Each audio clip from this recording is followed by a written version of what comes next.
Assalamualaikum warahmatullahi wabarakatuh. Selamat malam pemirsa. Tadi kita sudah mendengar pernyataan dari pucuk pimpinan Partai Solidaritas Indonesia. Pernyataan Ketua Umum PSI Giring Ganesa yang dianggap kontroversial meskipun lantang pembawaannya.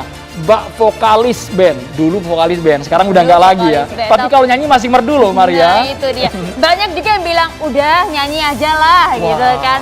Tapi juga kalau dilihat pada saat acara puncak HUT PSI tersebut juga hadir Presiden Joko Widodo. Kalau dilihat responnya turut memberikan senyuman dan juga tepuk tangan. Tapi banyak juga kemudian yang berkomentar, sejumlah politisi, sejumlah tokoh. Ini masih menjadi pembahasan di sini kalau kita lihat. Sebenarnya siapa sih yang dimaksud oleh Giring Ganesa? Karena dalam pidato hari ulang tahun ke-7 PSI tersebut tidak menyebutkan nama sama sekali. Hanya ada karikatur besar, orang pakai kemeja, dasi, bawa box seperti sudah dipecat oleh Presiden Joko Widodo. Tidak ada mention satu nama pun. Kalau begitu kita simak dulu pernyataan pidato dari Ketua Umum PSI berikut ini. Indonesia akan suram jika yang terpilih kelak adalah seorang pembohong dan juga yang pernah dipecat oleh Pak Jokowi karena tidak becus bekerja.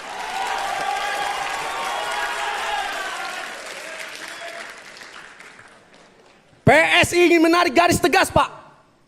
Tidak berkompromi dengan orang yang menghalalkan segala cara, termasuk dengan memperalat agama, main mata, bergandeng tangan dengan kelompok intoleran, menggunakan ayat untuk menjatuhkan lawan politik.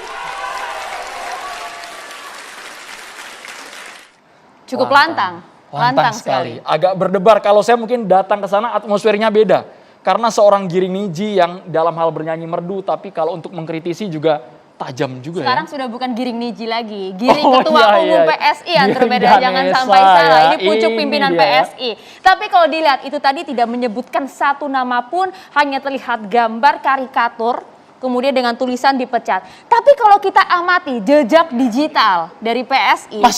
Masih ada. Pada bulan September lalu ada sebuah video yang kemudian ditampilkan di media sosial PSI dengan narasi-narasi yang hampir sama. Itu namanya disebut ya? Tapi namanya disebut. Sebentar, September, sekarang bulan Oktober, November, Desember. 3 bulan yang lalu berarti ya? Siapakah dia? Kita lihat tayangan berikut ini. Indikator utama dalam menilai kegagalan Anies Baswedan adalah melihat bagaimana cara Gubernur DKI Jakarta membelanjakan uang rakyat selama pandemi.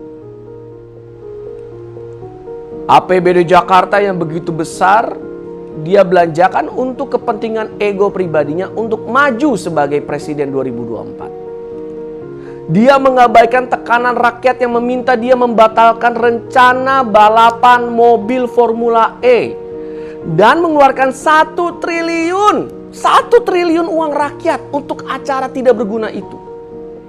Uang rakyat sebanyak itu dihabiskan oleh Anies Baswedan di tengah penderitaan rakyat yang sakit, meninggal, dan hidupnya susah karena pandemi.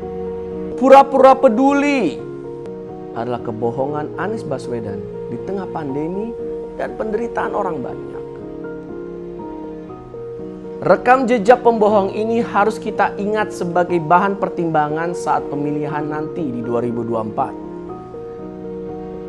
Jangan sampai Indonesia jatuh ke tangan pembohong. Jangan sampai Indonesia jatuh ke tangan Anies Baswedan. Selama pernyataan ini punya dasar, ada kajian ilmiah, ada penelitian, sah-sah saja, terserah Giring Ganesa. Itu harus bisa dipertanggungjawabkan oleh orang yang melontarkannya. Sepakat, ini negeri demokrasi. Jadi kemudian selama itu ada datanya, itu hak ini setiap catatan manusia. Demokrasi, Maria. Iya, sekalian promosi programnya. Tapi kalau dibilang betul sekali sebenarnya. Ada yang sepakat, ada yang juga tidak. Sejumlah politisi kemudian bersuara mengenai pidato dari seorang Giring Ganesa. Kita simak beberapa komentar ya. Ternyata menuai sorotan dari berbagai politisi. Ada Ruth Sitompul, maju terus Giring, Ketua Umum PSI. Semakin tinggi pohon, semakin tegar tadi ya. Kalau ini kemudian Arief Wiono, ini juga menyebutkan nyanyian gini gayanya rock and roll karena dekat dengan penguasa. Rumornya begitu. Tapi juga setuju-setuju saja, sah-sah saja. Bung Fahri Hamzah, Giring, itu kata kerja bukan kata benda. Bohong itu kata sifat, bukan nama orang. Jangan mau digiring, jangan mau dibohongi, apalagi digiring dukung pembohong. Nah, Bang ini Fahri masih ya. ambigu. Nanti kita juga lihat ada beberapa pernyataan juga kalau tadi berupa tulisan. Ini kita dengarkan pernyataan langsung juga dari sejumlah politisi. Kalau ini kita lihat ada wakil gubernur dan juga perwakilan dari yang punya DKI Jakarta juga, perwakilan dari DPRD. Tidak boleh saling menyalahkan, apalagi menuduh satu sama lain, saya kira tidak bijak ya, apalagi dilakukan oleh tokoh-tokoh atau pimpinannya. Jadi mari kita saling berhusnuzon, saling bersangka baik sesama anak bangsa. Giring itu penyanyi kan? Dia suruh nyanyi aja. Kenapa? Pertama yang dia sampaikan itu sama sekali tidak berdasar, ya. Kan jadi kasihan gitu loh, jadi olok-olokan orang sebagai ketua umum partai, kasihan juga partainya. Harusnya menurut saya partainya menegur ketua umumnya tuh, menyampaikan sesuatu yang tanpa dasar gitu ya. Beragam pernyataan yang dikeluarkan oleh sejumlah tokoh di ibu kota, ada dari DPRD, kemudian Wagub pun juga berkomentar. Tapi bagaimana kemudian juga dengan Gubernur DKI Jakarta yang memiliki DKI Jakarta dan juga konon katanya banyak juga kemudian mengasumsikan bahwa yang di dalam pidato dari seorang Giring ini juga adalah Pak Anies. Responnya bagaimana? Kita dengarkan kita langsung dengarkan ya. Kalau begitu.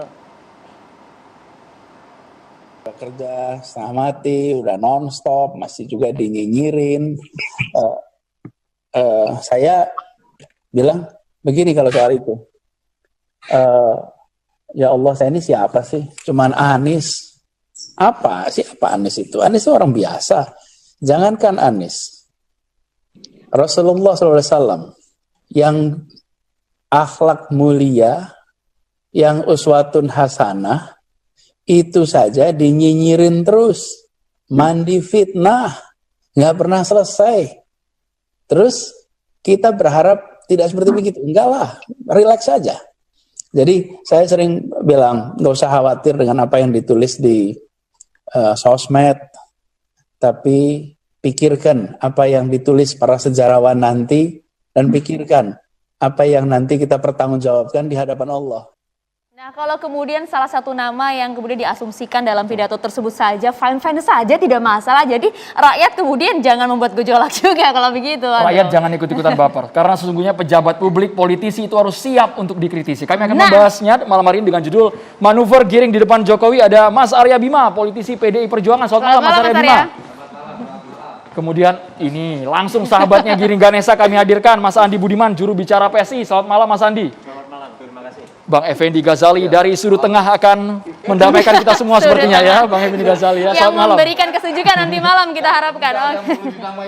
Kalau begitu selamat malam juga Bang Gesa Alifa, ini produser Jakarta Melayu Festival, nanti juga akan menanggapi, serta ada Bang Mardhani Alisera, politisi dari PKS. Kalau begitu Andro. Bang Gis. Kita dengar dulu dari PSI dulu ini. PSI atau yang Bang kemudian Gis nih, membuat siapa yang gejolak. ingin duluan? Pasti keduanya pengen bersuara dulu ya. Coba kita dengar ke Bang Gis dulu deh, responnya seperti apa. Bang Gis kasih ke PSI dulu. Ini kok lempar-lemparan, Bang, belum juga mulai dialog udah lempar-lemparan tangan ya.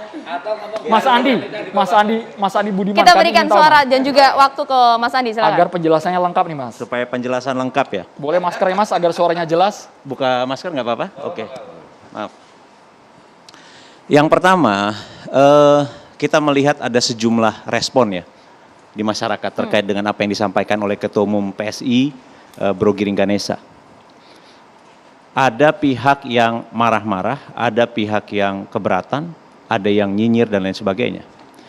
Kepada mereka, saya justru ingin menanyakan dulu kepada mereka semua yang marah, yang nyinyir. Pertama, kalau ada pernyataan atau PSI mengatakan bahwa jangan memilih pemimpin yang punya rekam jejak memecah belah menggunakan isu SARA untuk memenangkan sebuah pertarungan politik, apakah ada yang salah dengan pernyataan itu? Itu pertanyaan pertama, dijawab dulu. Kemudian yang kedua, ketika Bro Giring bilang jangan pilih pembohong, saya ingin tanya lagi, siapa sih yang mau dipimpin oleh seorang pembohong? Siapa sih orang yang mendukung calon presiden yang dianggap pembohong? Kemudian yang ketiga, apakah kita mau dipimpin oleh orang yang pernah dipecat karena tidak becus bekerja. Nah, apa yang disampaikan oleh Ketua Umum PSI adalah hal-hal yang memang seharusnya menjadi kriteria di dalam memilih seorang pemimpin. Itu kriteria. Jadi, kalau ada pihak-pihak keberatan, ada yang marah-marah, saya justru ingin bertanya balik kepada mereka. Apakah mereka sedang mendukung seorang calon presiden yang gemar menggunakan isu SARA untuk meraih kekuasaan? Apakah mereka sedang mendukung seorang calon presiden yang pembohong? Apakah mereka suka jika presiden yang akan terpilih kelak adalah orang yang pernah terbukti tidak becus bekerja? Jadi kepada mereka yang marah-marah, yang nyinyir tadi, saya ingin bertanya balik. Apakah mereka mendukung calon dengan kriteria yang seperti disebutkan oleh Bro Giring Ganesa? Kalau mereka mengaku tidak, nggak perlu marah-marah tentunya. Sampai akhirnya mereka membuktikan sebaliknya. Artinya mereka memang mendukung kandidat seperti itu. Terima kasih. Bro Andi Budiman. Yes. Sebelum kita tahu marah-marah apa tidak, itu yang dimaksud itu Pak Anies Baswedan, bukan? Itu harus agak jelas sebelum kita tahu nih. Nggak, maksud saya biar kami tahu. Ini kita harus marah apa tidak gitu. Misalnya sebagai warga DKI Jakarta harus marah apa tidak. Lain loh sebagai nanti peneliti gitu loh. Bro Andi itu kira-kira maksudnya Anies Baswedan. Sekali lagi apa yang kami sampaikan adalah sebuah warning, sebuah peringatan kepada publik, kepada rakyat Indonesia agar jangan sampai orang yang kelak terpilih sebagai presiden adalah orang dengan kriteria yang seperti disebutkan oleh Giring Ganesa. Jadi sekali lagi itu adalah sesuatu yang kami nyatakan sebagai satu pendidikan politik, sebagai satu cara mengingatkan kepada publik jangan sampai tujuan atau cita-cita politik atau ambisi politik itu menghalalkan segala cara. Ini nggak boleh. Tapi mengapa ada ciri-ciri? Pernah dipecat presiden, kok ada ciri-ciri? Silahkan ditafsirkan. Itu mendiskreditkan salah satu seorang atau kemudian beberapa orang mungkin yang pernah dipecat oleh Pak Jokowi? Bisa juga begitu, silahkan ditafsirkan sendiri. Tapi yang jelas, yang kami sampaikan adalah apa yang kami yakini harus menjadi kriteria di dalam memilih seorang calon presiden. Baik, Bro jadi Andi, tidak Maria, menyebutkan nama satu pun. Tapi terlalu mencolok, Maria. 3 bulan sebelumnya Giring Ganesa buat video menyebutkan secara gamblang nama Anies Kalau Baswedan. itu kita dengar dulu bagaimana videonya. Coba boleh diputar kita mungkin simak oleh lagi tim kami. videonya ya. 21 September ya. 21 September, 3 bulan sebelum kemudian pidato di HUT PSI tersebut. Sebelum diputar, Anda tidak mau menyebut Anies Baswedan? Silakan. Tahan dulu Bapak-bapak. Kita tahan lihat dulu, dulu video kita ini. dengarkan dulu. Bapak-bapak ditahan dulu. Menyebut Anies Baswedan tidak Dan belanjakan uang rakyat selama pandemi. APBD Jakarta yang begitu besar, dia belanjakan untuk kepentingan ego pribadinya untuk maju sebagai presiden 2024. Dia mengabaikan tekanan rakyat yang meminta dia membatalkan rencana balapan mobil Formula E dan mengeluarkan 1 triliun uang rakyat untuk acara tidak berguna itu. Uang rakyat sebanyak itu dihabiskan oleh Anies Baswedan di tengah penderitaan rakyat yang sakit, meninggal, dan hidupnya susah karena pandemi. Pura-pura peduli adalah kebohongan Anies Baswedan di tengah pandemi dan penderitaan orang banyak. Rekam jejak pembohong ini harus kita ingat sebagai bahan pertimbangan saat pemilihan nanti di 2024. Jangan sampai Indonesia jatuh ke tangan pembohong. Jangan sampai Indonesia jatuh ke tangan Anies Baswedan. Bang Andi, itu tidak hanya 1 kali menyebut nama seorang Anies Baswedan, bahkan di akhir kata, jangan sampai Indonesia jatuh ke tangan Anies Baswedan. Respon Anda bagaimana? Kita bicara tentang 2 subjek yang berbeda. Kalau kita bicara tentang pidato Giring Ganesa dalam hari ulang tahun 7 tahun PSI, kami bicara tentang kriteria. Tapi yang disampaikan pada September yang lalu, itu adalah kami memang betul mengatakan atau mengkritik Gubernur Anies Baswedan. Tapi diksinya pembohong itu selalu dicantumkan ya. Sama. Itu satu kualitas yang tidak boleh ada dalam seorang calon pemimpin. Jadi apapun itu dalam konteks manapun kita tidak ingin seorang pembohong menjadi pemimpin, menjadi seorang calon presiden. Ketika Bro Giring Ganesa mengatakan itu pada Desember pada saat peringatan 7 tahun PSI, kita mengungkapkan apa yang menjadi kriteria yang tidak boleh dimiliki oleh seorang calon presiden. Pada bulan September kami mengkritik Anies Baswedan. Jadi sekali lagi kita ingin membahas yang mana. Jadi silakan terbuka kalau kita Keduanya, ingin kalau bisa. mengkritik Anies Baswedan. Sekali lagi kalau bagi PSI sendiri, kami sebetulnya merasa atau melihat bahwa dengan segala hormat Mas Anies ini dengan apa yang dikerjakan selama ini sudah hampir masa jabatannya berakhir, tapi elektabilitasnya tidak kunjung membaik. Masih nomor 3, nomor 4 dari berbagai survei masih masuk 5 besar. Ya, tapi kita bandingkan misalnya dengan Pak Jokowi ketika beliau menjadi Gubernur DKI Jakarta, 6 bulan setelah menjabat sebagai Gubernur, elektabilitas Pak Jokowi itu langsung nomor 1. Bandingkan dengan Mas Anies yang sudah diberi kesempatan begitu lama, ada panggung-panggung politik yang tersedia begitu besar, manuver-manuvernya juga banyak, pidato pembukaannya juga menyebut soal pribumi dan non-pribumi, sekali lagi, tapi ternyata elektabilitasnya masih ada di nomor 3 atau 4. Bang Andi, kritik dari PSI ini apakah memiliki dasar? Ada bukti, kajian ilmiah, mungkin penelitian di ibu kota?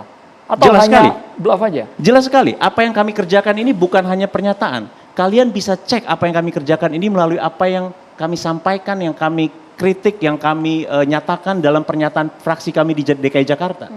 Fraksi PSI DKI Jakarta bekerja keras mengontrol jalannya pemerintahan, menjadi satu kekuatan oposisi yang efektif di dalam mengontrol kinerja gubernur, dan apa yang disampaikan oleh Bro Giring ini adalah penegasan dari apa yang kami kerjakan di Jakarta. Bisa tolong berikan kami 1-2 contohnya? Formula E paling jelas. Formula E adalah sesuatu yang paling jelas. Jadi sekali lagi kalau misalnya Anda bertanya, apa salah satu bentuk kualitas yang kami anggap tidak mampu tadi atau kualitas yang buruk tadi dari seorang calon presiden adalah bagaimana cara dia mengelola anggaran. Jadi begini gambarannya.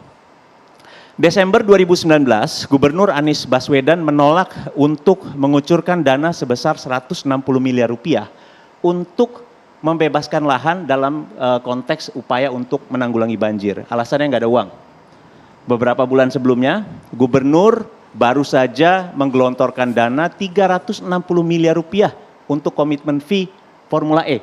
Sekali lagi, jadi untuk Formula E, balap mobil listrik ada uang, untuk menanggulangi banjir yang merupakan kepentingan rakyat banyak, Gubernur tidak bersedia mengeluarkan anggaran. Dan yang terjadi beberapa hari kemudian, 1 Januari 2020, kita semua menjadi saksi Jakarta banjir besar. Ribuan orang mengungsi. Ribuan orang mengungsi. Ibu kota lumpuh. Lagi-lagi siapa yang menjadi korban? Oke, kalau rakyat begitu, kecil. Jadi sekali lagi ini adalah salah satu kualitas seorang pemimpin yang tidak bisa membelanjakan uang rakyat. Sekali lagi ini uang rakyat, bukan uang milik dirinya. Bursa capres kan banyak itu nama-namanya, sudah beredar semuanya. Tapi kenapa hanya fokus ke Anies saja yang dikritik habis-habisan, Bang Andi? Sekali lagi apa yang kami sampaikan ketika dalam konteks Formula E ini adalah bagian dari upaya kami mengontrol kekuasaan. Kalau banjir juga kemudian tidak hanya di Jakarta, di Kalimantan, di Jawa Barat, di beberapa daerah. Nanti kita akan bahas juga ya kalau mengenai 2024 ya Bang ya. Ada anggaran yang dipakai, ada uang yang bisa dipakai untuk balap mobil, tapi uang untuk membantu rakyat supaya mereka tidak kebanjiran nggak ada uang. Kalau begini nanti Bang Mardhani Alisera, Bang Ges Harifah juga harus menanggapi. Tapi ditahan dulu, usai jeda sesaat lagi. Catatan Demokrasi akan kembali untuk Anda.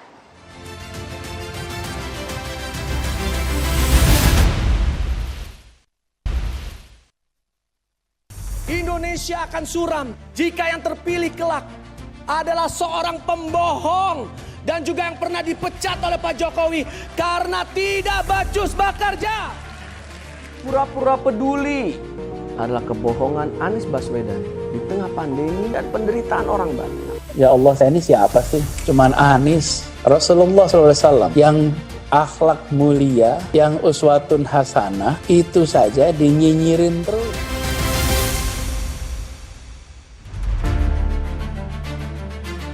Silakan Bang Ges Khalifah untuk menanggapi tadi kritikan dari PSI yang mengklaim bahwa mereka punya data, mereka punya kajian di lapangan. Jadi bukti yang mereka tunjukkan yaitu apa adanya di DKI Jakarta. Bang Ges, versi Anda seperti apa? Terima kasih. Assalamualaikum warahmatullahi wabarakatuh. Waalaikumsalam warahmatullahi wabarakatuh. Yang pertama, saya ingin cerita sedikit. Saya menyukai bulan Desember. Karena kalau Desember itu memutar film-film Natal yang isinya sangat humanis. Jadi banyak pembelajaran di bulan Desember itu. Dan di bulan Desember ini Jakarta kali ketiga melaksanakan Christmas Carol. Di jalan-jalan Jakarta itu ada banyak tempat, ada paduan suara, ada festival mapping video di Kota Tua, ada pohon Natal terbesar, dan ada banyak lagi. Dan yang istimewanya lagi ada 3 gereja yang puluhan tahun tidak mendapat IMB. Di Tambora itu 52 tahun, di beberapa tempat lagi 40 tahun lebih, itu oleh Anies mendapatkan IMB. Setelah sekian puluh tahun tidak mendapat IMB, oleh Anies diberikan IMB. Lalu di Gereja Immanuel dilakukan revitalisasi. Dan di bulan Desember ini diresmikan revitalisasinya. Jadi apa-apa yang dikatakan oleh saudara Giring itu yang berbohong dia atau Anies. Kalau melihat semacam itu. Ini maksud Anda diksi intoleran yang sempat disebut itu? Iya, diksi intoleran. Yang kedua saya ingin memberikan fakta.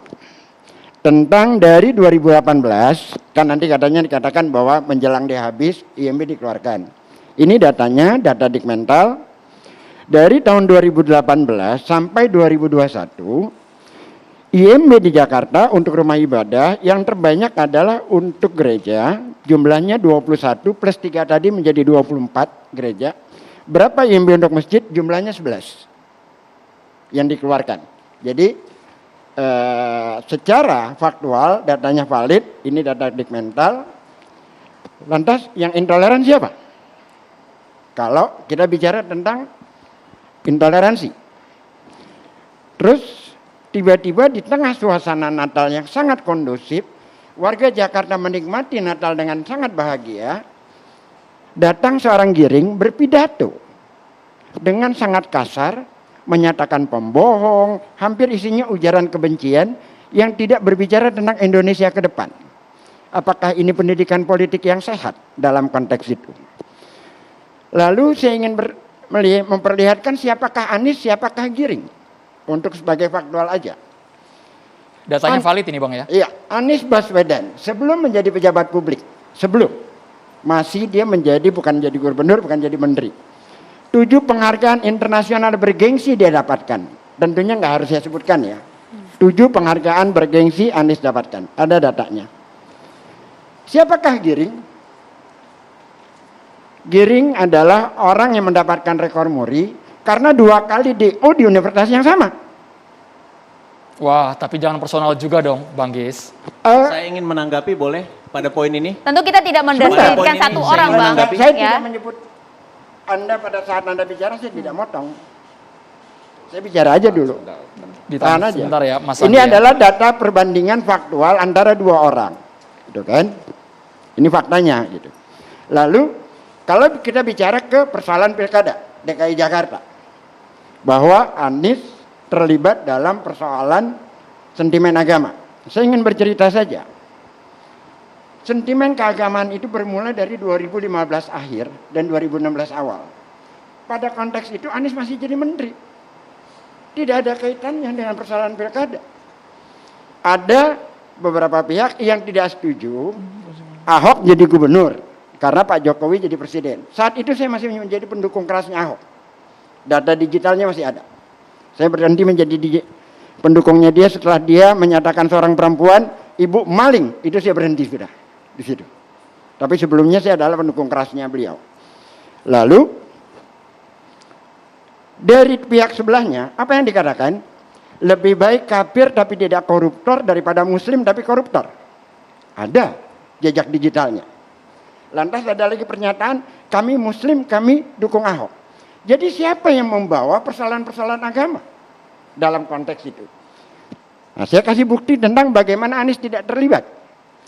Tanggal 11 Maret 2017, Anies membuat surat terbuka agar menurunkan spanduk-spanduk yang isinya tentang persoalan jangan menyolatkan jenazah yang memilih Ahok.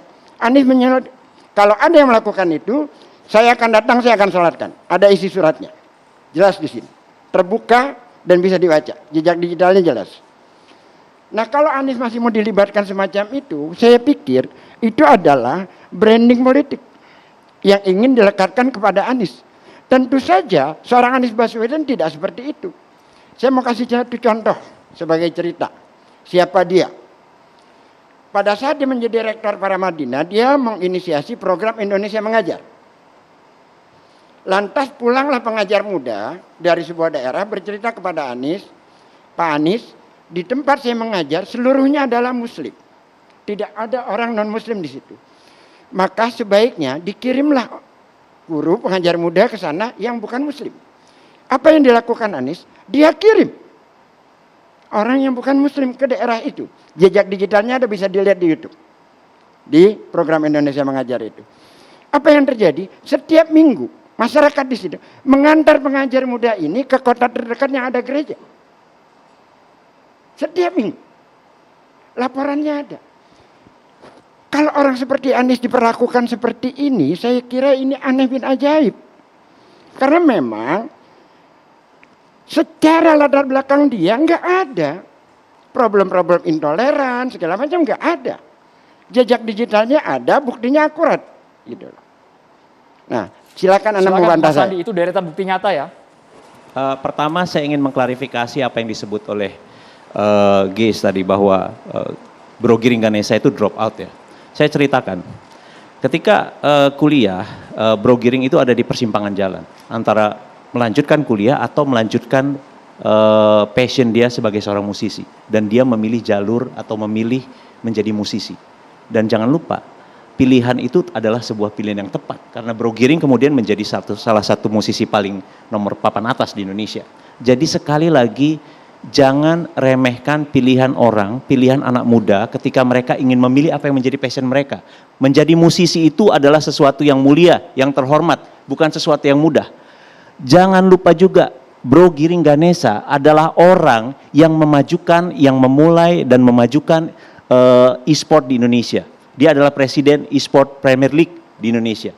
Jadi sekali lagi, kita tidak boleh meremehkan orang karena latar belakang pendidikannya. Banyak sekali contoh pemimpin di dunia, di Indonesia, contoh entrepreneur yang sukses, yang juga drop out dari sekolah. Jadi sekali lagi itu bukan kriteria. Kemudian yang kedua, menarik ini kalau misalnya pendukung Mas Anies sudah bicara tentang toleransi. Saya hanya ingin mengutip satu penelitian yang dilakukan oleh Markus Mitzner dan Burhan Muhtadi sesaat setelah Pilkada DKI Jakarta 2017. Mitzner dan Muhtadi menemukan bahwa Pilkada 2017 menjadi awal di mana politisasi agama itu terjadi dan kemungkinan ini akan terus terjadi. Ini adalah satu presiden yang buruk. Untuk pertama kalinya kekuatan-kekuatan intoleran, kelompok-kelompok yang selama ini bermain di pinggiran, kemudian klik dengan kekuatan politik formal dan menjadi satu kekuatan.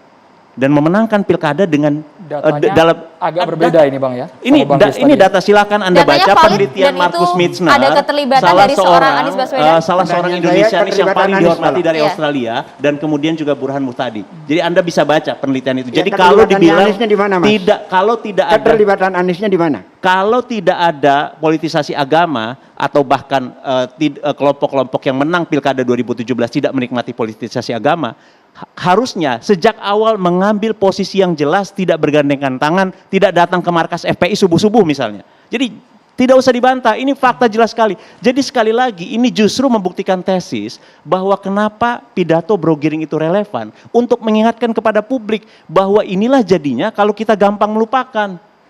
Ini yang tidak boleh terjadi pada kita. Jangan mudah lupa, 2017 jejaknya banyak, silahkan dilihat. Jadi sekali lagi apa yang kami lakukan ini adalah bagian dari cara kami melakukan pendidikan politik.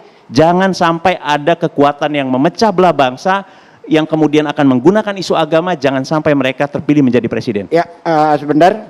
Yang memecah belah bangsa faktual di Desember ini adalah pidatonya Giring Ganesa. Bang Mardhani, itu fakta yang tidak terbantahkan ketika warga Jakarta menikmati datangnya Natal. Ya, kita dengarkan dulu pendapat dari Bang Mardhani. Yang kedua adalah bahwa dari tadi yang dia katakan tadi, tidak ada satupun data faktual bahwa Anies terlibat. Tidak ada. Kalau saya punya. Dan PSI sekarang datang tidak punya data. Oke, terima kasih. Kasih. Bismillahirrahmanirrahim. Alhamdulillah, Allahumma sholli ala Sayyidina Muhammad. Amma ba'd. Selamat malam dan salam sejahtera untuk kita semua. Yang pertama terkait datanya Milsner ya, dengan Burhanul Muhtadi. Saya kebetulan ketua tim pemenangan Anies Sandi ya. Ada banyak faktor, tidak semata bahwa faktor Anies ya. Karena itu kami di tim betul-betul menegaskan tidak boleh menggunakan politik identitas. Anies Sandi dalam kampanyenya, dalam bicaranya, dalam dialognya tidak memberikan message politik identitas. Nah, makanya tadi ketika ada yang tidak boleh disolatkan, Anies langsung bikin surat. Nah, bahwa itu ada politik identitas karena memang kejadiannya barengan dengan Pak Ahok terkena kasus itu.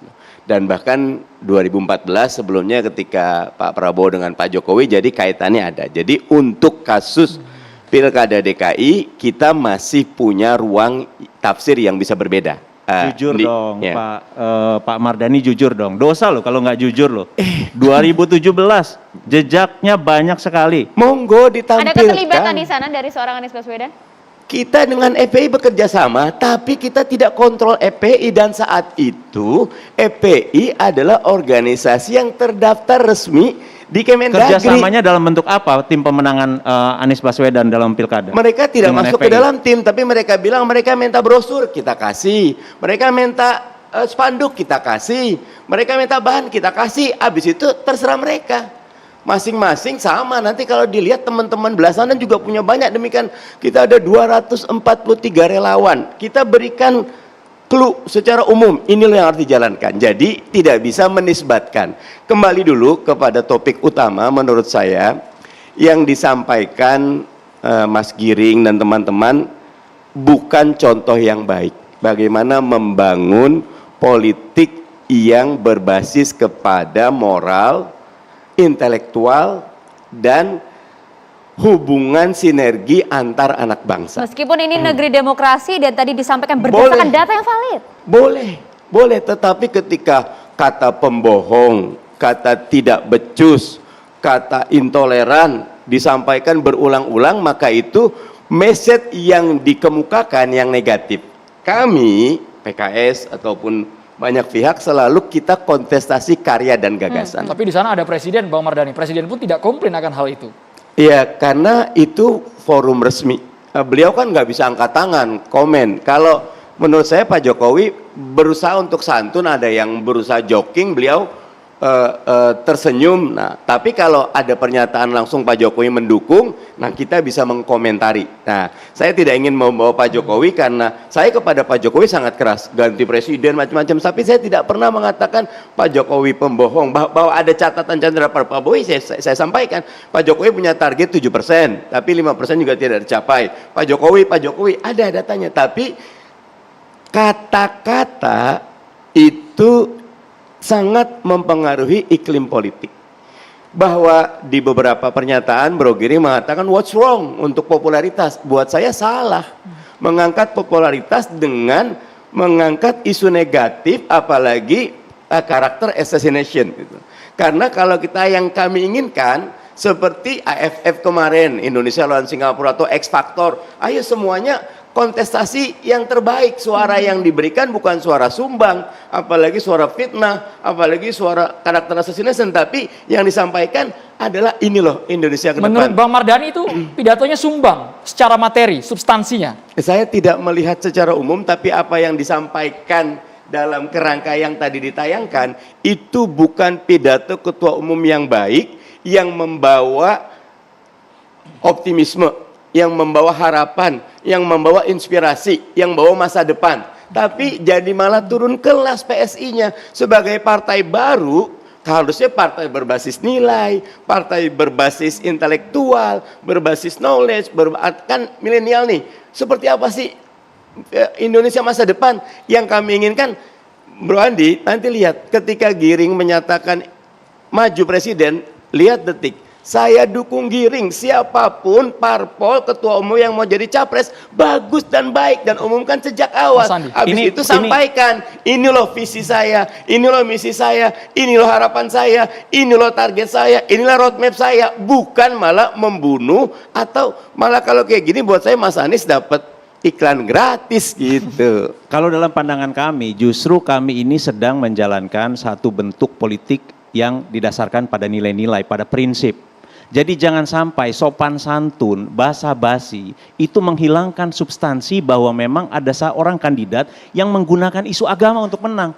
Jangan sampai kita kehilangan substansi bahwa memang ada orang yang tidak qualified sebagai seorang pejabat publik. Itu Jadi, harusnya malah tidak berimbang. Ketika tadi ditanya siapa orangnya, Andi nggak jawab siapa orangnya. Di gitu bagian loh. akhir kan saya sudah menjawab. Di-referkan ke video. Kalau buat saya ini loh, saya nggak, ketika ke Pak Jokowi punya catatan kok. Dan saya Pak Jokowi bisa nilainya 6, saya mau yang 8 boleh kok. Jadi tidak bersembunyi. Lempar batu sembunyi tangan, tidak. Harusnya kalau mau gentleman sampaikan. Habis itu Anies bisa menjawab atau timnya Anies bisa menjawab. Itu ada kontestasi, begitu. saya sudah menjelaskan dalam konteks itu tadi ya. Jadi sekali lagi apa yang disampaikan oleh Pak Mardhani tadi dengan segala hormat, itu adalah bentuk politik lama Pak. Basa-basi, sopan santun, tapi tidak ada substansinya. Tidak. Bersembunyi Justru ada di balik sopan nilainya santun, di situ. tidak ada hal yang prinsipil yang menjadi Yang disampaikan perdebatan Bro publik. Giring mana membuat katakan Indonesia bisa 7%. Harusnya PSI seperti itu. Bagaimana Indonesia mengurus bonus demografi karena banyak milenial. Bagaimana Indonesia membangun olahraga karena gitu loh.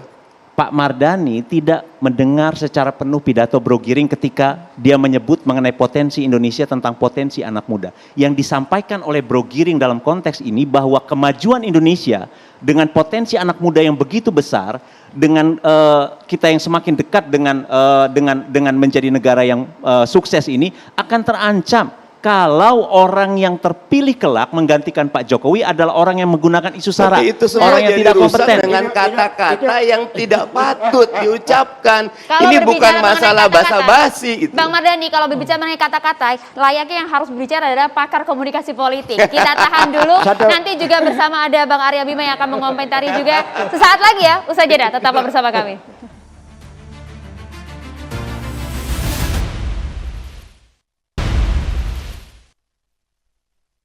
Sebelum kita ke Bang Ege dan juga ke Mas Arya Bima, sepertinya Bang Ges ingin komentar. 1 menit aja katanya, komentar tipis. Boleh lah kita kasih ya. Saya tidak berbicara tentang pilihan. Saya bicara tentang satu orang yang 2 kali DU di universitas pertama yang sama. Kan sudah Bang, dibalas sekali lagi tadi. kita tidak Jadi itu bukan mengizinkan pilihan. siapapun Itu untuk bukan pilihan. mendiskreditkan secara personal. Jadi itu Terima bukan kasih, Bang pilihan, Ges. itu adalah kegagalan. Yang terima kedua, tentang keterlibatan Anies. Dari tadi saya tanyakan mana datanya, dia tidak bisa berikan data. Tapi saya bisa memberikan data. Surat pernyataan Anies terbuka, bisa dibaca semua orang. Oke, jadi soal toleransi, soal intoleransi, yang toleransi adalah Anies buktinya, dan yang intoleran adalah PSI. Terima kasih. Mas Arya Bima. Silakan Mas Arya Bima. Luar biasa ini, suasananya menjadi sedikit panas. Di Dingin tengah apa sih cuaca dingin Hujan, yang Mas, ya, di luar. hujannya setiap hari, mendungnya dari pagi, anginnya banyak, bahkan sebagian banyak badai. Jadi pidato Ketua PSI Mas Giring Ganesa ini Bro Giring membuat Bro Giring ya, suasana menjadi lebih hangat. Ya. Saya cermati betul ya, kalau sikap PDI Perjuangan tidak bicara soal capres ya, kita selain memenangkan pemilihan pilpres kita harus mengawal, mengamankan dulu sampai periode ini selesai dulu. Jadi ini saya lebih, posisi saya sebagai pengamat yang diundang seperti Bang Effendi Ghazali. Jatahnya Jadi Bang gini, Ege itu Mas. pada saat Bro Giring ini menyebut sampai 2024 Indonesia jangan sampai dipimpin pemimpin yang tukang bohong, ya kan? Kemudian menghalalkan segala cara, ya, termasuk menggunakan cara-cara yang intoleransi tadi disebutkan. Saya melihat ini pernyataan normatif. Tidak ada yang salah. Ini afirmatif. Ini semua menginginkan itu. Jadi kita tidak ingin siapapun dipimpin oleh orang yang tukang bohong. Ketua RT pun kita nggak pengen tukang bohong. Apalagi seorang presiden. Ya. Kita ingin pemimpin yang jujur, yang amanah, berintegritas, berwawasan yang Pancasilais, yang mengerti pluralisme, yang paham Indonesia dari Sabang sampai Merauke. Ini normatif afirmatif dan harus kita ikuti semua. pidato yang poin di sini. Nah, komanya mulai kita amati bahwa pernyataan normatif itu kemudian disertai keterangan tambahan yang dipecat Jokowi. Nah ini harus diberikan nama-namanya siapa saja yang dipecat oleh Pak Jokowi. Yang dipecat Jokowi memang besar kemungkinan menunjuk pada sosok tertentu. Siapa Mas Arya Bima? Prediksinya siapa? Ini pasti akan menjadikan pendukungnya seperti Mas Gesa itu, ya kan? Mesti meradang. Mas Gesa ini meradang. Gesa meradang. Waduh, ini kok Anies dikatakan pembohong kan gitu kan? Kemudian mungkin kubu yang tidak suka dengan Anies ya tepuk tangan, mujar kena dia kan gitu. Jadi itu di dunia politik ya. Itu dunia politik dan hal itu wajar. Saya lihat wajar. Cuma memang Kang Mardhani ini termasuk rodok sopan dia. Teman-temannya banyak yang gak sopan padahal. Nah, saya melihat bahwa ada satu cara pandang yang melihat bahwa politik yang dipakai kawan-kawan muda di PSI ini lebih menggunakan cara pandang pendekatan yang lebih narasinya di politik itu konflik kemudian bisa membangun konsensus atau negosiasi gitu. Dia tidak mau pada posisi bahwa berpolitik itu adalah basa-basi moral itu. Tapi bagaimana dengan pendidikan demokrasi kalau kita lihat dari diksinya, narasinya? Ya, demokrasi kita ini harus kita terus perjuangkan. Demokrasi tidak bicara benar salah ya, baik buruk ya, tapi demokrasi Pancasila yang bermufakat ini bicara bagusnya bagaimana Indonesia ditata ini. Tujuan kita itu berbangsa, bernegara, menggunakan instrumen demokrasi yang muara akhirnya adalah kesejahteraan rakyat. Nah, hal-hal yang disampaikan oleh Bro Giring, kita sepakat ada satu pernyataan yang mungkin dinilai terlalu kontroversial. Yang mana itu? Yang dikatakan bahwa kita tidak ingin memiliki pemimpin presiden lah gitu ya, 2024 pembohong. Kemudian yang di koma adalah yang dipecat Jokowi kan gitu kan. Yang kalau tadi TV One mengurai ke belakang, sebenarnya konten dan konteksnya itu kontennya mungkin sama, konteksnya beda ya. Waktu ada pernyataan yang berbeda, ya, tapi itu memang substansinya berbeda. bisa mengarah ke namanya yang disebut itu Anies, ya kan? Anies Baswedan. Ya. Saya lihat sekarang sejauh mana formulasi hal-hal yang menyangkut bohong itu bisa dibenarkan. Gini, parameter kebohongan ya, parameter kebohongan seorang pemimpin itu sebenarnya ketidaksesuaian antara pernyataan dan kenyataan. Ya, tadi dikatakan oleh Anies toleran, ya kan? Anies tidak mau menggunakan hal-hal yang menyangkut parameter primordial keagamaan digunakan sebagai cara untuk mendulang elektoral. Tapi data PSI beda. Nah, PSI tidak melihat itu, ya kan? Nah, sejauh mana ketidaksesuaian antara pernyataan dan kenyataan inilah yang harus ditelisik lebih dalam tentang seberapa besar kebohongan itu ada, apakah itu sesuatu yang susah ditepati, ya, susah ditepati karena mungkin suatu janji-janji yang begitu berlebih sehingga setelah ditelisik memang janjinya itu hanya sekedar retorika politik belaka. Nah, teman-teman PSI melihat DP 0%. Itu retorika, itu sesuatu yang tidak mungkin bisa ditepati. Itu hanya cara untuk menarik suara. Oh, beliau enggak sebagai pendukung, enggak bisa. Itu sesuatu yang sekarang telah dilakukan. Loh, katanya rumah DP 0%, loh kok rusun. Nah, dia kejar gitu kan. Di Jakarta tidak mungkin gitu. Jadi saya melihat bahwa persoalan kebohongan juga tidak bisa dilihat di dalam ruang yang hampa. Baik.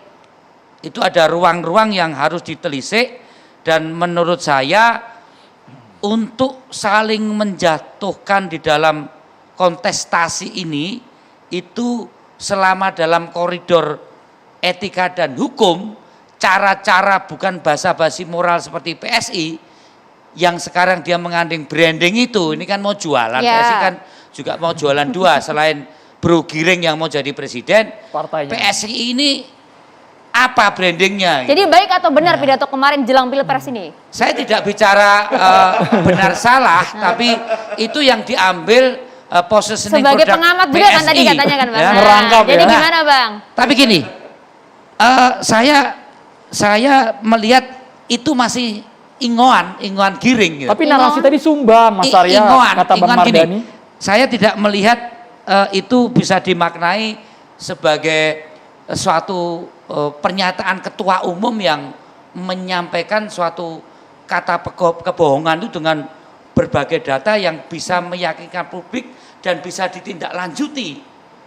Ini yang saya katakan ambigu ingoannya seorang ketua umum seperti Giring yang harusnya tidak boleh kalau dia ngomong kebohongan dan tembak langsung pada nama harus disertai dengan data-data. Dampaknya kenapa Mas? Apakah akan ada tapi gejolak, gini, kegaduhan ingoan gitu, juga Mas? tidak berarti kemudian salah. Kadang ingoan itu juga bisa menjadi kenyataan kan gitu kan. Ini yang saya amati. Pidato itu masih saya sebut ingoan karena harus dengan pernyataan yang tegas dengan data, dengan suatu fakta untuk mengatakan tidak pada hal-hal yang disebut kebohongan harus tadi. Ada cross checknya ya Mas. Kalau begitu kita cross check langsung dengan pakar komunikasi politik. Suasana menjadi panas yang akhirnya kita juga nunggu iki karepe opo. Nah, ya. Selama itu yang masih normatif, yang afirmatif, ya itu hal yang umum saja yang harus kita sepakati. Tapi Pak Jokowi juga menanggapi loh Mas Arya, bilang wah ini buat repot saya, kan ada kan pernyataan Pak Jokowi ketika tampil di atas panggung ya, Pak menanggapi. Jokowi kan orang Solo ya kan, memberikan tanggapan itu juga sesuatu yang simbolik juga bahwa anak muda dengan semangat yang tadi pemikirannya tidak masuk di dalam satu cara yang lebih smart, yang lebih katanya sopan. Ini branding antagonis, lebih tidak basa-basi moral. Dia sampaikan mungkin cara itu yang lebih menarik. Silakan buat PSI. Itu sesuatu pilihan mereka bahwa ada yang antagonis dengan cara itu, namanya juga membranding. PSI harus melakukan satu lompatan cara yang tepat, tapi cara mengkritik dalam kaitan Anies sebagai gubernur, saya kira antara PSI dan PDI dalam melihat misalnya Formula E dan sebagainya, itu tetap dalam cara pandang yang di parlemen, itu masih mempunyai cara-cara yang sama untuk menggunakan hak interpelasi sebagai forum yang terhormat untuk menjelaskan berbagai kebijakan seperti Anies Baswedan sebagai gubernur, dan saya kira jangan fobi dengan interpelasi seperti yang dilakukan. Bang Effendi Ghazali juga sudah memiliki banyak sekali catatan. Bang Ges, kita harus jeda terlebih dahulu pemirsa. Tetap di catatan demokrasi.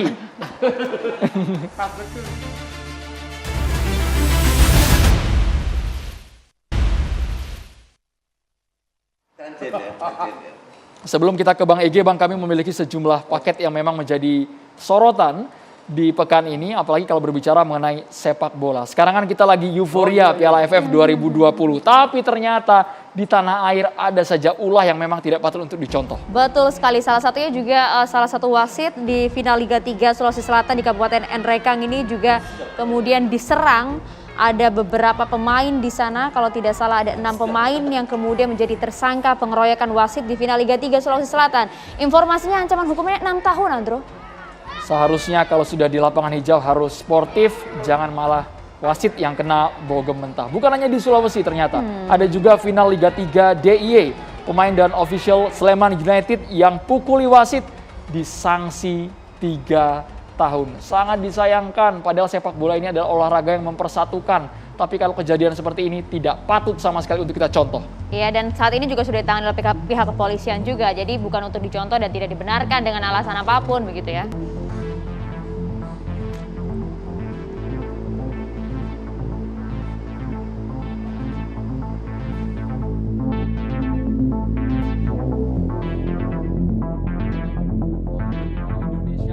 Thailand. Kita sangat optimis.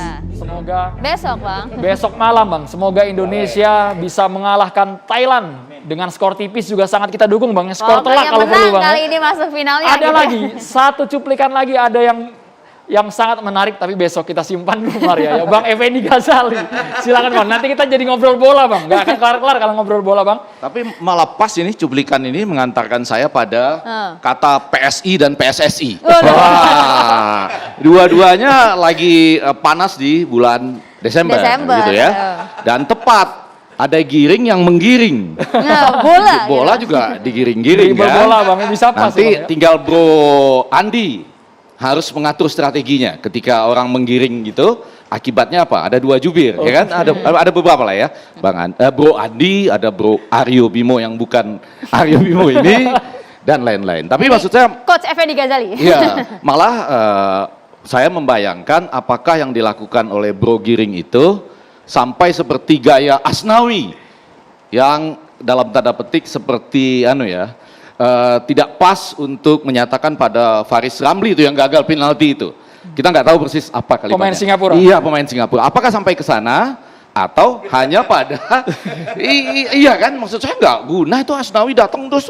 Ini tema hati-hati Bang, bisa berubah nih Bang. Enggak, saya mau ke sana dengan mengatakan 3 hal. Hal yang pertama, kalau berbicara tentang catatan demokrasi malam ini, kita tonton mungkin 3 supaya lengkap. Yaitu yang pertama, Grace Natali, Ketua Umum sebelumnya, Festival 11. Itu 11 Maret 2019 ya, di Medan. Dia menyampaikan pidato seperti manifesto kenapa lahir PSI. Dan bagaimana beda PSI dengan partai yang lain. Itu yang pertama. Yang kedua pasti tadi Giring bercerita tentang untung itu hanya bicara soal Formula E ya, 21 September 2021 ini. Ya. Yang ujungnya jangan sampai Indonesia jatuh ke tangan pembohong dulu ya. Lalu jangan sampai Indonesia jatuh ke Anies Baswedan. Tapi itu adalah sesuatu yang berbicara lebih pada dana Formula E digunakan tanpa empati dan yang harusnya buat pandemi. Kurang lebih begitu dibatasin. Nah, yang ini saya tonton lengkap nih yang pidato pas hari 22 Desember ini, hari ulang tahun PSI yang ke-7. Ulang tahunnya 16 November ya. Ya. Nah, di situ saya nonton detail dapat gitu ya. Jadi sesudah nyanyi lagu Laskar PSI gitu ya, yang Laskar Pelangi jadi Laskar PSI itu, 16.35 mulai pidato. Nah, kita lihat mulai bicara tentang intoleransi itu 23.40 gitu ya. Dan menyebut beberapa poin. Nah, saya mau membandingkan dengan sikap Pak Jokowi ketika ada di acara itu yang kemudian memang menyatakan juga disorot juga di situ. Agak repot juga jadinya. Bang, tapi ada nanti lihat ya. Antara lain itu mulai berbicara tentang 5 hal. Yang pertama itu orang yang menggunakan isu sara, kemudian yang kedua memenangkan pilkada dengan segala cara, yang ketiga itu pembohong dipecat dan tidak becus bekerja. Pada waktu itu Pak Jokowi senyum ketika ada tidak becus bekerja. Tapi ini senyum terbuka kan? Kan yang dipecat karena tidak becus bekerja bisa banyak ya, Mas Aryo Bimo, bisa banyak ya, senyum terbuka gitu. Kemudian ketika masuk ke soal agama, bergandengan tangan dengan kaum intoleran dan menggunakan ayat-ayat agama, Pak Jokowinya nggak senyum, biasa aja gitu. Nah ini perlu kita baca juga ini. Sesudah itu dia di sekitar menit 25 lewat sedikit. Kami pernah memberi contoh menjadi oposisi di Jakarta. Nah itu Pak Jokowinya senyum lagi. Dan kemudian punya tekad untuk lolos ke parlemen. Jangan lupa sekarang baru dapat 1,89%, perlu 2,11% lagi untuk lolos ke parlemen. Pak Jokowinya malah senyum dan tepuk tangan. Nah pada saat yang terakhir, itu ketika ada puja-puji lagi kepada Pak Jokowinya biasa aja tuh, nggak senyum lagi. Nah, yang mau saya sampaikan sesudah menganalisis apa yang dilakukan oleh Jokowi dan mungkin juga pendukung Jokowi, ceruk yang mau direbut ya.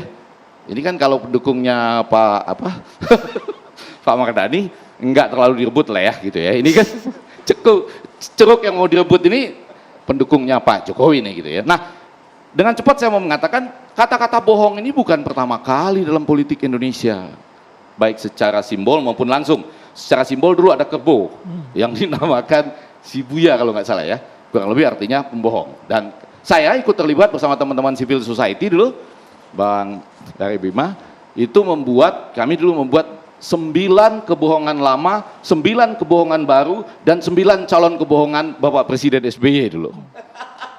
Itu tapi datanya komplit. Ini 9 ini apa? 1, 2, 3, 4. Kenapa angkanya 9? Ya itu, ini juga nih, ya kan? Itu angka favorit loh Bang. Angka, ini semua simbol bermain. Dalam politik Angka keramat. dalam politik simbol bermain. Ya, 9 ini dan ya semuanya berjalan dengan baik. Menjadi catatan demokrasi akhirnya. Nah kalau kita bicara kebohongan, maka beban pembuktiannya ada pada mereka yang menyatakan sedang terjadi pembohongan. Nah kalau kami dulu menyediakan itu 27 data. 9 kebohongan lama, 9 kebohongan baru, bahkan ada 9 calon kebohongan. Tapi kata tokoh lintas agama jalan, yang calon jangan dipakai. Jadi cukup 18 saja, 9 lama dan 9 baru.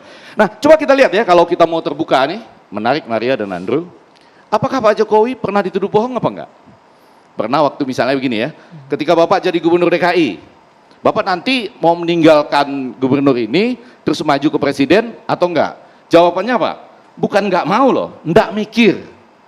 Nggak mikir bukan berarti nggak mau. Tapi belum mikir gitu ya. Bahasa lebih bacot. Lalu orang bilang, ini bohong gitu ya. Nah pada sebaliknya, ketika Formula E ini atau berbagai program lain, DP0 dan lain-lain itu, ada progres yang sedang berlangsung. Tapi mungkin tidak sesukses seperti yang disampaikan. Namanya juga kampanye, retorika. Apakah itu bohong? Sama seperti pertanyaan saya tadi, kalau Pak Jokowi ditanya mau maju apa enggak? Enggak mikir. Itu kemudian maju, bohong apa enggak? Kan progres. Nah, tapi baiklah, sekarang pertanyaannya tadi soal pendidikan politik. Maka saya mengumpamakan ada 3 jalan. Jalan yang A, semua analisis klasik yang saya lihat di media menyatakan ini memang jalan yang tepat bagi partai yang dinyatakan pada festival 11 itu. Hati-hati loh kalau saya sebut-sebut partai ini, nanti Mas Arya Bima coba jawab satu ya. Pada waktu kurang lebih partai ini adalah partai anak muda tanpa basa-basi, bro dan sis yang menginginkan Indonesia maju, tidak mediocre, terbuka dan bebas dari berulang kali kata-kata itu disebutkan. Pencoleng, perampok uang rakyat yang berkedok wakil rakyat. Musuh utamanya di DPR. Kalau saja partai-partai lama itu bekerja dengan baik, katanya, maka tidak perlu ada PSI, kata ketua umumnya. Bahkan di sini disebutkan juga bahwa mereka akan mengganggu kenyamanan partai-partai lama. Mereka akan mengganggu tidur panjang politisi-politisi yang cuma bekerja 5 tahun sekali. Ya, bahkan terakhir kan itu ya, kalau kami lolos ke Senayan, kami akan membuat gaduh di Senayan. Jadi memang gaya kalimat-kalimat yang dipakai, ini kayak tahun 1967 lah, di Amerika itu ada International Youth Party. Itu kurang lebih menggunakan prank di jalanan, 1967 loh, untuk menghasilkan hal-hal yang seperti itu. Muncul pertanyaan, apakah baik bagi pendidikan politik atau tidak? Nah, saya mau menjawab dengan ABC. A-nya adalah, saya yakin teman-teman ini sudah mempersiapkan semacam tim. Kalau ini yang yang melontarkan, menggiring bola, nanti yang jawab siapa? Entah kenapa, itu 2 video, kita nggak bisa menghubungkan antara video yang Anies adalah pembohong pada Formula E yang uangnya harusnya digunakan buat pandemi, dengan yang pidato pada 22 Desember ini. Walaupun kalau orang lihat dua video itu pasti maksudnya ini nih. Tapi nggak bisa secara normatif nggak bisa dihubungkan pada hal itu gitu ya. Nah yang B, saya mau mengatakan apakah ini berlebihan atau tidak? Saya menganggap ini agak offside. Yang bagian ini, yang bagian pidato 22 Desember ini. Ya, karena yang pertama membuat repot presiden. Itu bahkan secara langsung disampaikan. Dia hadir di situ, saya perhatikan betul senyumnya, kapan senyum, kapan tidak loh. Ada bagian-bagian begitu menyebut ayat agama dia serius loh. Ya kan, nggak senyum dia. Tapi mau masuk parlemen, dia senyum gitu ya. Nah, jadi ada gaya-gaya tadi tidak basa-basi, tapi mungkin ada batasnya juga. Ini mungkin pelan-pelan harus diperhatikan teman-teman. Nah, yang terakhir tentu menjadi menarik untuk apakah betul menggunakan teori-teori klasik bahwa ceruk misalnya ya, Bang Anies Baswedan, Gubernur DKI Jakarta ini sekarang disukai oleh 25-30%. Tidak berarti yang tidak suka itu 70%, enggak. Ini kita belum bicara elektabilitas ya, saya paling kritis terhadap survei-survei yang menanyakan elektabilitas. Apa elektabilitas, orang narasi belum ada. Ini likability, baru kesukaan. Iya kan, coba. Yang jadi Gubernur Jawa Tengah, misalnya gitu ya, dia elektabilitasnya sekian. Apa narasinya untuk memimpin Indonesia kan belum ada.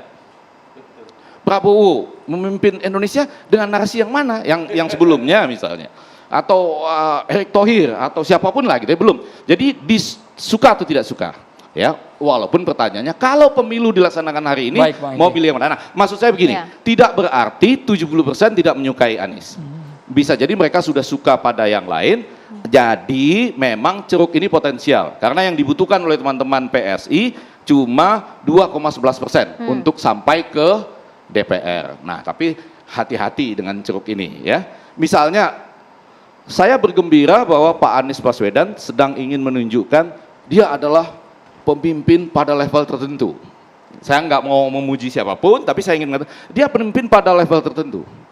Dia junjungan kita saja mandi fitnah setiap hari katanya. Apalah saya ini, gitu ya. Bang Ege, Nah itu kan jadi dibalik loh, tapi jadi kan dibalik. posisinya seperti ini Bang Ege. Iya. Kalau PSI terus mengkritik Anies Baswedan, apakah PSI sudah menimbang? Jangan-jangan kalau figur ini dikritik, elektabilitasnya bakal terus naik nih. Terlepas itu jelek ataupun bagus. Atau Mas jangan-jangan Andi. itu mungkin jadi salah satu tujuan PSI juga. Nah, ini yang perlu dijawab. Terima kasih. Mendongkrak Jadi, Anies ya. Pertama saya ingin mengucapkan terima kasih kepada Mas Arya dan juga Mas Bang Effendi ya tadi ya atas tafsirnya ya tadi. Sekali lagi kami ini masih belajar.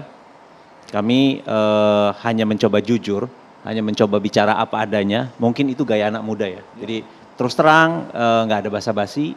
Apa yang ada di pikiran ya itu yang kami ucapkan, yang kami sampaikan. Jadi soal bahwa itu offset atau tidak, saya pikir itu adalah tergantung selera masing-masing ya. Karena soal rasa itu sulit diukur. Tapi saya pikir yang paling penting di antara semua ini Selama adalah belum ada VAR, nggak bisa kita pastikan offset apa tidak. Ya, Nah, itu kelemahan AFF kemarin yang Harus sekarang, ada alatnya ya, Bang. Harus Jadi- ada. Ya. Nah Jadi- itu harus misalnya gini, teman-teman yang di sebelah sini yang merasa bahwa itu mencemarkan nama baik atau ada pelanggaran terhadap sesuatu yang menghasut di depan publik, bahwa itu ke ranah publik, ke ranah hukum misalnya.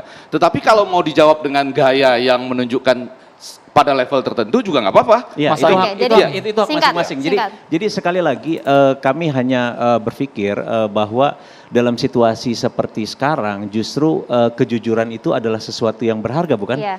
Jadi kami justru ingin memulai sesuatu yang lebih terbuka, lebih terus terang iklimnya, iklim politik yang terbuka, lebih terus terang apa adanya, nggak usah ditutup-tutupi. Kalau memang ada satu masalah dibicarakan, supaya ada jalan bagi kita untuk memecahkan persoalan. Bukan disembunyikan di balik karpet, kita berdiam seolah-olah nggak ada masalah. Bahwa Indonesia toleran, bahwa negeri ini nggak ada politisasi agama, dan lain sebagainya. Padahal faktanya ada ancaman terhadap faktor-faktor tadi. Mas, Itu ancaman waktunya bagi kemajuan bagian Indonesia yang di lain. masa depan. Yang paling akan terkena dampaknya kalau misalnya politisasi agama itu memburuk adalah anak-anak muda. Karena mereka adalah pemilik masa depan. Kita lihat di negara yang intoleransinya marak, tidak ada masa depan bagi anak-anak muda. Oke. Yang ada adalah kehancuran, tidak ada masa depan. Jadi kita sebetulnya ingin bicara atas nama anak muda, ingin menyelamatkan masa depan Indonesia. Itu Kita suara udah yang deket mau banget disampaikan dengan oleh kemajuan. PSI. Silakan, Jangan Bang sampai Ges. itu gagal. Oke, yang pertama Mas Arya Bima, terima kasih banyak atas kesimpulannya tadi. Itu menyambung dengan yang dikatakan oleh jubir PSI. Memang iya, antara kejujuran dengan bicara tanpa data itu dua hal yang berbeda. Kalau tadi kan pidatonya udah jelas bahwa mengatakan kebohongan tapi tidak ada data-data tentang kebohongannya. Saya ingin bicara tentang kebohongan Anies Baswedan. Pertama, tolong saya sudah kirim kepada TV One untuk memberikan gambarnya. Kebohongan Anies Baswedan yang pertama, Jakarta International Stadium terjadi. Satu. Yang kedua, kebohongan Anies Baswedan adalah kampung akuarium berdiri. Itu adalah soal keadilan. Ketiga, kebohongan Anies Baswedan Belakang ya. ini tapal kuda di Lenteng Agung dan di Tanjung Barat berdiri bukan hanya untuk mobil, tapi juga untuk manusia. Jembatan penyeberangan orangnya keren. Yang keempat, revitalisasi Danau Sunter. Selesai, berikut juga waduk-waduk yang lainnya. Kelima, Taman Ismail Marzuki dikit lagi selesai. Ini PPL Ragunan, selesai tuntas. Ini kebohongan Anies yang lain lagi. Kebohongan Anies Baswedan yang lain lagi adalah Masjid Amir Hamzah yang digusur oleh Ahok berdiri, selesai dan tuntas. Kebohongan Anies Baswedan yang lain lagi adalah revitalisasi taman-taman. Ada puluhan taman di Jakarta yang tuntas, selesai. Ini kebohongan Anies Baswedan yang lain, skatepark di Pasar Rebo, bukan hanya di Sudirman, tapi di Pasar Rebo pun tuntas, juga diselipi. Jadi berbagai kebohongan Anies Baswedan, karena kalau mengikuti kosakatanya PSI adalah orang yang menepati janji adalah kebohongan. Itulah kebohongan-kebohongan Anies Baswedan. Dia menepati janjinya sebagai Gubernur DKI Jakarta. Saya kira itu, terima kasih. Jadi sebenarnya nggak perlu takut dengan Silakan Bang Mardhani. interpelasi loh Mas. Betul. Mas, Pak Anies, Harusnya nggak perlu takut. saya jelaskan dulu. Pak Karena Anies, faktanya banyak bagus. Mas Arya, Betul. ini di luar konteks ya. Kita Iya. bahas nanti lain waktu. Bang Mardhani, kita berikan waktu untuk Bang Mardhani. Bang Gies, waktu kita sedikit. Interpelasi itu yang tidak setuju 7 partai yang lain, bukan Anies. Oke, baik. Cukup Bang Gies, terima Dan kasih. itu Bang ada Mardhani, mekanismenya Bapak ya, Bang Mardhani. Ya jadi kalau Bro Andi anak muda, saya ngelihat sekarang anak muda tidak pakai bahasa kasar. Lugasnya iya, tetapi lugasnya sering dibungkus dengan komedi. Makanya stand up komedi itu sangat diminati. Nah mungkin ke depan kalau boleh mengusulkan iklim dan aroma politik kita, aroma yang boleh lugas, boleh tajam, tapi tetap menjaga ukhuwah watoniyah, kebangsaan kita, bahwa PSI bekerja keras, PDIP bekerja keras, PKS bekerja keras, Anies juga bekerja. Ada catatan, monggo kita beri catatan, lugas, tapi tidak perlu kasar. Makasih. Ya, saya nambahkan sedikit. Singkat saja Bang Singkat Edi. saja, Bang. Betul, Ya. yaitu bahwa biarlah ini menjadi catatan demokrasi, dialektika kan yang sedang disampaikan oleh PSI. Baik. Tapi kalau bisa sekarang tambah ke isu-isu nasional. Jangan lagi pada isu-isu yang seperti ini saja. Misalnya revisi Undang-Undang KPK yang sudah jadi seperti ini mau balik lagi ke Undang-Undang KPK lama atau Oke. tidak misalnya. Atau Undang-Undang Cipta Kerja. Itu bagaimana di samping undang-undang yang mengenai Nanti darurat disampaikan seksual dalam dan lain-lain. Demokrasi akan segera Ya, kembali ya. sesaat lagi. Tetaplah bersama kami pemirsa.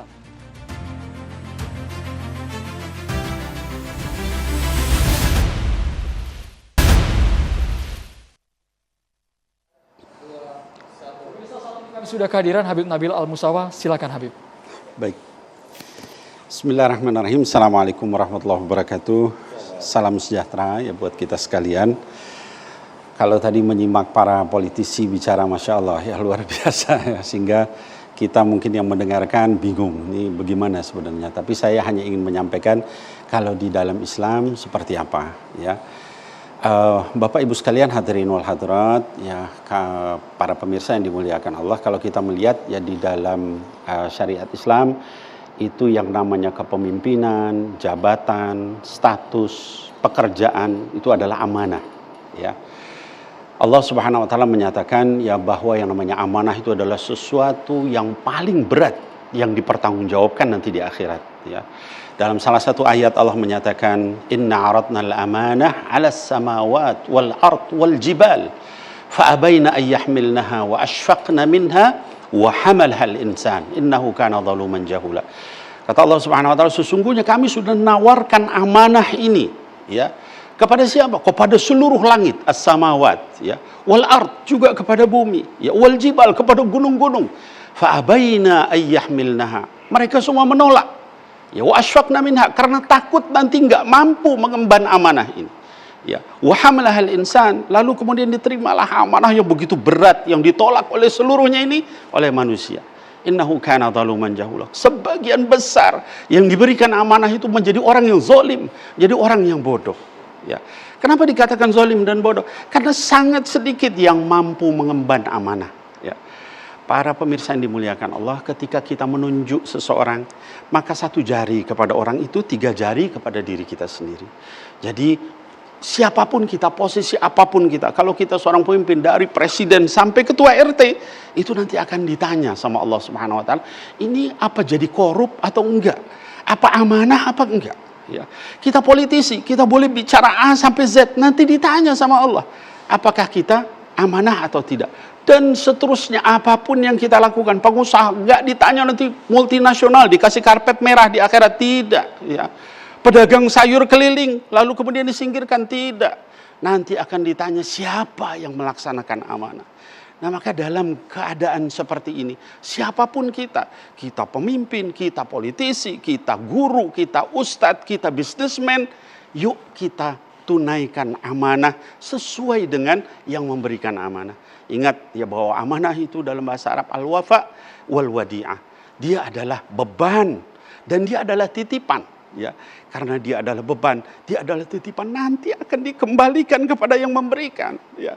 Dikatakan, kalau misalnya dikatakan, wah saya ini karena sesuai kemampuan saya, ini adalah karena jabatan saya. Ingat, tangan, badan kita ini semua adalah titipan dari Allah. Nanti ditanya, mata digunakan apa, mulut kita bicara apa, telinga kita dengar apa, hati kita berpikir kayak apa. Seluruhnya akan dipertanggungjawabkan di hadapan Allah. Dan Allah itu hadirin wal hadirat semuanya itu maha melihat. Ya, kita boleh bersembunyi dari seluruh orang, tapi Allah maha melihat. Kita boleh berbisik-bisik kepada siapapun, tapi Allah maha mendengar. Kita boleh menyembunyikan dari segala sesuatu, tapi Allah maha dekat. Ya, dan nanti apapun yang kita lakukan akan kita pertanggungjawabkan. Maka jadilah ketika kita jadi pemimpin, pemimpin yang amanah. Ketika jadi politisi, politisi yang amanah. Ketika kita jadi bisnismen, bisnismen yang amanah. Ketika jadi ustadz, ustadz yang amanah. Jangan menjual ayat dengan harga murah. Ketika jadi guru, guru juga yang amanah. Dengan itu semua, maka kita akan menjadi seperti di dalam hadis Rasul SAW, kullukum ra'in wa kullukum mas'ulun an ra'iyatihi yaumil qiyamah. Setiap kalian itu adalah pemimpin, nanti diminta pertanggungjawaban.